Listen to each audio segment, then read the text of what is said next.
ముందుగా ఎక్కడి నుంచి స్టార్ట్ చేయాలో తెలియదు కానీ స్టార్ట్ చేస్తా. సార్ ఆరిపాక ప్రభాకర్ గారు,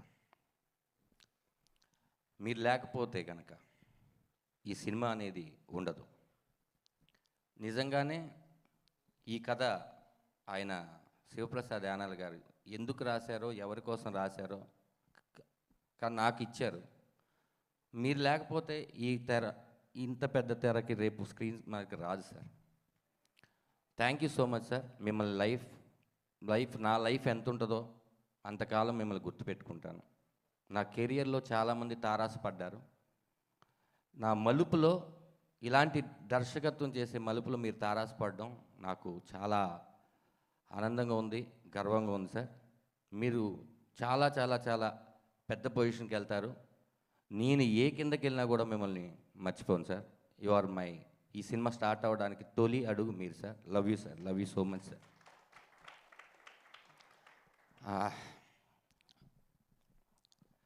ఈ సినిమాలో అందరూ ఏడిపిస్తాం అని అంటున్నారు. ఎందుకు ఏడిపిస్తాం? ఏడవాలి అని షార్ట్ ఏం పెట్టలేదు. ఆ షార్ట్ చూసిన తర్వాత వాళ్ళు ఏడుస్తారు. ఇది అందరూ అనుకుంటున్నట్టు అబ్బో ఏడవడానికి థియేటర్కి రావాలా అనేది కాదండి. ఇది మీ కథే, మీరు ఎప్పుడో అనుభవించిన కథే, లేకపోతే మీరు ఎక్కడో పేపర్లో చూసిన కథే. కాకపోతే మీరు ఎవరికి చెప్పలేరు. ఖచ్చితంగా ఈ కథ మీ కథ. ప్రతి సీను ప్రతి కుటుంబాన్ని తాక్కుంటూ వస్తుంది. అది నేను గ్యారంటీ ఇస్తున్నాను. నా 2 ఏళ్ళ కష్టం, ఈ 2 ఏళ్ళ కష్టంలో మాత్రమే చెప్తాను. ఎందుకంటే అందరూ సినిమా గురించి చెప్పేశారు. మా పృథ్వీ అయితే టోటల్గా ఈ సినిమాకి సంబంధించిన విషయాలన్నీ చెప్పేశారు. అన్నీ ఈ 2 ఏళ్ళ కష్టంలో జరిగిన ఇన్సిడెంట్ చెప్తాను అంతే. సినిమా స్టార్ట్ చేసాం, బాగా హ్యాపీగా వెళ్తుంది.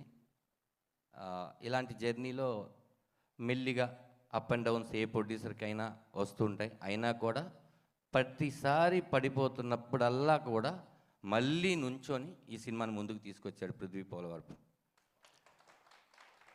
అది ఎవరి కోసం? ఆయన బ్రదర్ కాదు, ఆయనకి నాకు ఎటువంటి రిలేషన్ లేదు. జూమ్ కాల్ మీటింగ్లోనే ఈ కథ చెప్పినప్పుడు మొదటిసారి చూశాను. నేను కొన్ని సినిమాలు యాక్ట్ చేసి ఏమైనా చూసి ఆయనకి నేను తెలుసుండొచ్చాము, కానీ నాకు అదే కథను నమ్మి డబ్బులు ఖర్చు పెట్టారు, ఓకే. కానీ కథలో ఎవరు యాక్ట్ చేస్తున్నారు? వాళ్ళని పెట్టుకోవడం వల్ల సినిమా బిజినెస్ అవుద్దా? లేకపోతే ఇప్పుడు ఏదో ధనరాజ్ లాంటి వాడు కామెడీ క్యారెక్టర్ చేసుకుంటూ చిన్నగా ఎదుగుతున్నాడు, అతను పెట్టుకొని సముద్రగని గారు లాంటి ఒక పెద్ద ఇమేజ్ ఉన్న నటుడికి కొడుక? ఆయనేమో ధనుష్ గారికి ఫాదర్, ఆయనేమో శివకార్తికేయ గారికి ఫాదర్, ఆయనేమో మా జూనియర్ పుష్ప వాడికి ఫాదర్. ధనరాజుకి ఫాదర్గా ఎందుకు చేస్తున్నారు? చేసే ఆయన హ్యాపీగా ఉన్నాడు, ఆయన ఎందుకు చేశాడని మిగతా వాళ్ళు బాధపడుతున్నారు. నాకు అదే అర్థం కాలేదు. వస్తే ప్రాబ్లం ఆయనకి రావాలి, ప్రొడక్షన్ హౌస్కి రావాలి, మీకెందుకు? ఏంటి ధనరాజు యాక్ట్ చేసుకుంటూ డైరెక్షన్ చేస్తున్నారా?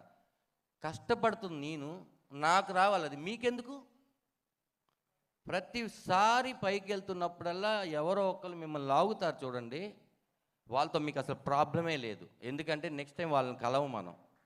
కానీ మనకు పరిచయం లేకుండా వెనకాల మాట్లాడతారు, వాళ్ళతోనే చాలా ప్రాబ్లం. ఎందుకంటే వాళ్ళు ఎక్కడున్నారో తెలియదు. వాళ్ళు మన కష్టాన్ని గుర్తించకపోయినా పర్లేదండి. నా బాధ అదే. ఈ సినిమాకి 9 నెలల స్క్రిప్ట్కి ఎంత ఖర్చు అయి ఉంటుంది? ఓ చిన్న సినిమా మళ్ళీ తీసేయవచ్చు. నా కోసం స్క్రిప్ట్ చేసుకోండి శివప్రసాద్ యానాల్ గారికి నాకు అప్పచెప్పి 9 మంత్స్ స్క్రిప్ట్ చేసుకున్నాం. అందరూ హ్యాపీ అన్న తర్వాత ఈ సినిమా స్టార్ట్ చేసాం.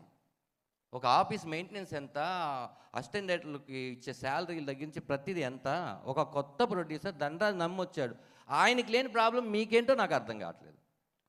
ఇన్ని చేసిన తర్వాత సినిమా బాగోపోతేనే